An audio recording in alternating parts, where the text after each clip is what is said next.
जैसे यहाँ से ब्लैंक में लिखा है 8 2 9, ठीक है, दो नंबर्स के दरमियान का जो ब्लैंक है मिसिंग नंबर वो उसने कंप्लीट किया है। अब जब इस तरह की चीज़ आपके सामने हो तो फिर आप बच्चे को ये बात बता सकते हैं कि किसी भी नंबर से पहले वाला नंबर कहलाता है बिफोर और उसके बाद वाला नंबर कहलाता है आफ्टर। तो पहले आप मिसिंग नंबर्स करवाएं, जब बच्चे को वो चीज़ समझ आ जाए तो फिर आप उनको बताएं कि ये पहले वाला नंबर कौन है, आफ्टर। तो पहले तो हमने उनको ये टर्म याद करानी है कि ये आफ्टर क्या होता है, बिफोर क्या होता है, क्योंकि उर्दू में तो वो समझ रहे हैं कि पहले क्या आएगा तो बाद में क्या आएगा, लेकिन उनको जो ये टर्म है ना, जब मैथ्स में तो कोई भी ये नहीं कहता है पहला या बाद, आफ्टर और बिफोर का वर्ड इस्तेमाल हो रहा है जो कि इंग्लिश के वर्ड्स हैं, ठीक है।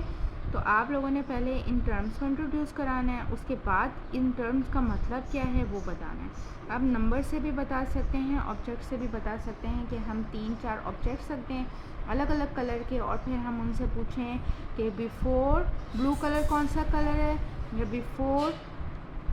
पिंक कौन सा कलर है, या आफ्टर पिंक कौन सा है, ठीक है। तो इस तरह भी हम इन बच्चों को आफ्टर एंड बिफोर का कॉन्सेप्ट दे सकते हैं।